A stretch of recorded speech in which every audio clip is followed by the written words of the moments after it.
Hi hello friends, this is Anil Kumar Alle. Welcome to my channel. Friends, ఈరోజు ఈ వీడియోలో వచ్చేసి ఇందిరమ్మ ఇండ్ల హౌసింగ్ స్కీమ్ గురించి మనం మాట్లాడబోతున్నాము. సో ఇందులో మనకి భాగంగా మన తెలంగాణ ప్రభుత్వము రీసెంట్లీ లాంచ్ చేసిన మన ముఖ్యమంత్రి రేవంత్ రెడ్డి గారు లాంచ్ చేసింది ఇందిరమ్మ ఇండ్ల పథకము. సో అది జనవరి 26న మనం ప్రారంభించిన సంగతి అందరికీ తెలిసిన విషయమే. ఇందులో భాగంగానే కొన్ని ఎవరికి ఇస్తారు, ఎవరికి ఇయ్యారు, సో L1 కేటగిరీ ఏంది, L2 కేటగిరీ ఏంది, L3 కేటగిరీ ఏంది, సో ఈ కేటగిరీని ఏ విధంగా చేస్తారు, ఎవరెవరికి ఎన్ని ఇండ్లు మంజూరయ్యాయి, వాళ్ళు ఏ విధంగా టర్మ్స్ అండ్ కండిషన్స్ ఏందని మనము ఈ వీడియోలో తెలుసుకుందాము. Let's get started now. Friends, నా వీడియోకి మీ మొదట చూసినట్లయితే please subscribe my channel. So ఈ వీడియోలోకి వెళ్ళే ముందు ఫ్రెండ్స్, నా ఛానల్ కనుక మీరు సబ్స్క్రైబ్ చేసుకొని ఉంటే ఇప్పుడే సబ్స్క్రైబ్ చేసుకోండి, లైక్ చేయండి. సో ఇందిరమ్మ ఇండ్ల హౌసింగ్ స్కీమ్ గురించి మనం మాట్లాడబోతున్నాము. సో ఇందులో భాగంగా రీసెంట్లీ మన ముఖ్యమంత్రి రేవంత్ రెడ్డి గారు లాంచ్ చేసిన పలు విధాల ప్రకారము అందులో కొన్ని కొత్త గైడ్లైన్స్, ఆ డీటెయిల్స్ ఏందో మనం తెలుసుకుందాము.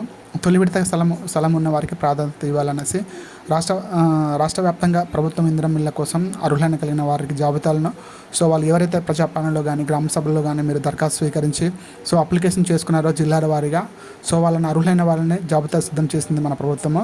తొలి విడతగా వీళ్ళకి ముందుగా ఎవరికైతే ఇంటి స్థలం ఉండి ఇల్లు ఉన్న వారికి ప్రాధాన్యత ఇవ్వాలనేసి వాళ్ళని L1 కేటగిరీలోకి వేశారు.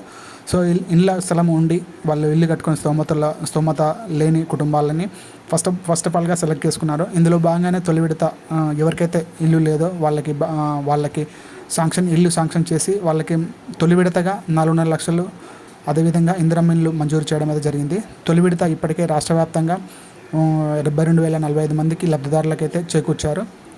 ప్రస్తుతం అర్హులైన లిస్టు ప్రకటించిన గ్రామంలో మినహాయింపు మిగిలిన అన్ని గ్రామాల్లో ఎంపిక చేయడం అయితే జరిగింది. తొలి విడత ఎవరికైతే ఖాళీ స్థలం ఉండి ఇండ్లు కట్టుకోలేని నిరుపేద కుటుంబాలు ఉంటారో వాళ్ళకి ప్రాధాన్యత ఇచ్చారు.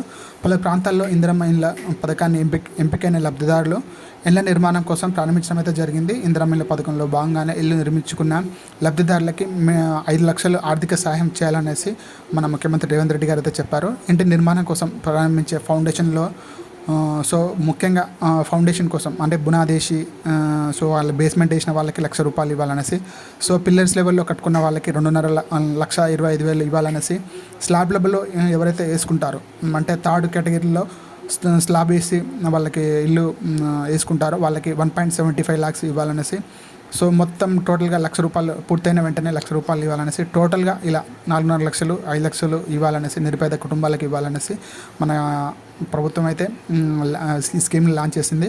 ఈ నిధులని ఇమ్మీడియట్లీ ఎవరైతే వాళ్ళు అప్లై చేసుకున్నప్పుడు బ్యాంక్ ఖాతాలు ఉంటో ఆ ఖాతాలో జమ చేయడం అయితే జరిగింది.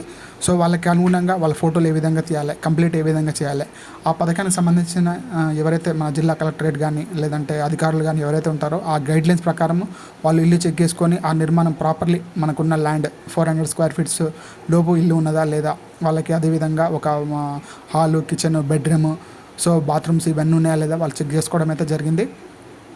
ఇందులో కొత్త గైడ్లైన్స్ ఏవిధి అనేది మనం చూద్దాము. ఇంటి నిర్మాణం కోసం ముగ్గు పోసిన తర్వాత బేస్మెంట్ పనులు కానీ ప్రారంభించే ముందు ఒక స్థలానికి అంటే ఆ ఖాళీ స్థలాన్ని ముగ్గు పోసి తీసుకునే స్థలాన్ని ఒక ఫోటో తీసుకుంటారు. ఆ ఫోటోను ఇందిరమ్మ ఇల్లు ఎవరైతే వాళ్ళకి ఇందిరమ్మ ఇల్లు యాప్ ఇన్స్టాల్ చేసుకొని అందులో వాళ్ళు ఈ డేటాని అయితే అప్లోడ్ చేయాల్సి ఉంటుంది. ఇంటి నిర్మాణ వైశాల్యం మినిమం 400 square feet అయితే ఉండడం అయితే తప్పనిసరి అనేసి చెప్తున్నారు. దీనికి 2 గదులు, ఒక వంట గది, అదేవిధంగా బాత్రూమ్ ఉండేలా దీన్ని నిర్మించాలనేసి మన గవర్నమెంట్ అయితే అప్రూవల్ అయితే ఇచ్చింది. ప్రతి దశలోనూ ఫోటోలు తీసి ఆ మొబైల్ ద్వారా యాప్ ద్వారా ఇందిరమ్మ ఇళ్ళ యాప్ ద్వారా అప్లోడ్ చేయడం అయితే జరుగుతుంది. వాటి ఆధారంగానే లబ్ధిదారులను వాళ్ళ ఇల్లు ప్రాపర్లీ చెక్ చేసుకొని వాళ్ళ ఫోటోలన్నీ ప్రాపర్ చెక్ చేసుకుని వీళ్ళకి అర్హులైన వాళ్ళనేసి అమౌంట్ జమ చేయాలనేసి ఫండ్స్ రిలీజ్ చేయాలనేసి మన కేంద్ర ప్రభుత్వం అయితే జారీ చేయడం అయితే జరిగింది. పాత ఇంటికి అనుకోని కానీ ఇప్పటికే ఉన్న ఇంటికి దాన్ని అదనంగా ఇప్పుడు వీళ్ళు ఏం చేస్తారంటే ఇట్లా గవర్నమెంట్ నుంచి అమౌంట్ వస్తుంది కదా, పాత ఇంటిని మనం నిర్మాణం చేసి ఈ విధంగా మనం అమౌంట్ తీసుకుందాం అనేసి కొందరు అనుకుంటారు. అలా చీట్ చేయదనేసి చెప్తున్నారు. వాళ్ళకి అమౌంట్ ఎటువంటి గవర్నమెంట్ నుంచి సాయం రాదనేసి వాళ్ళు చెప్తున్నారు. గతంలో నిర్మించిన ప్రాంతానికి కొరవచ్చీలో నిర్మించిన ఇల్లు ఎప్పటికీ సంబంధించిన ఇళ్ళ మంజూరు అయితే కొన్ని ఇళ్ళకైతే చేయలేదు. ఇళ్లను కట్టించకపోవడమే అనుమతి లేదు. ఈ ఫ్యామిలీలో నిర్మించే వాళ్ళకి 1000 నిర్మాణాల్లో కాగే రిలీజ్ చేయడం అయితే జరిగింది. రాష్ట్ర వ్యాప్తంగా జనవరిలో మొన్న రీసెంట్లీ ప్రారంభించిన రాష్ట్ర వ్యాప్తంగా ఇప్పటికే 700 ఇళ్ళు బేస్మెంట్ లెవెల్లో పూర్తయ్యనేసి మన గృహ నిర్మాణ శాఖ అధికార మంత్రి చెప్తున్నారు. అదేవిధంగా రాష్ట్ర వ్యాప్తంలో ఎవరైతే మినిమం 1000 లోపు ఇళ్ళ నిర్మాణం బేస్మెంట్ లెవెల్ అయినా అనేసి వాళ్ళకి బిల్లు చెల్లించామనేసి వాళ్ళ ప్రూఫ్తో సహా చూపిస్తున్నారు. ఇలా ఎవరికైతే నిరుపేద కుటుంబాలు ఉంటారో, సో ఎవరికైతే వాళ్ళకి ఇందిరమ్మ ఇళ్ళ కోసం అప్లై చేసుకున్నారో, సో మీ సేవ కానీ లేదా గ్రామ సభలో కానీ లేదంటే ప్రజాపాలనలో కానీ మీరు అప్లై చేసుకున్న వాళ్ళకి సో ఈ 4.2 lakhs 5 lakhs అయితే మనకి ఆర్థిక సహాయం అయితే ఈ హౌసింగ్ స్కీమ్ ద్వారా ఇవ్వాలనేసి మన ప్రభుత్వం అయితే సన్నద్ధం అయితే చేస్తుంది. ఇందులో ఇందిరమ్మ ఇళ్ళ భాగం వెబ్సైట్లోకి వెళ్ళేసి మీరు చెక్ చేసుకున్న విధంగానే సో అప్లికేషన్ స్టేటస్ కానీ మీరు మీరు ఏ కేటగిరీలో ఉన్నారో ఈ విధంగా ఈ వెబ్సైట్లో మీరు చెక్ చేసుకొని మీరు అదేవిధంగా ముందుకు వెళ్ళాలని కోరుకుంటున్నాను.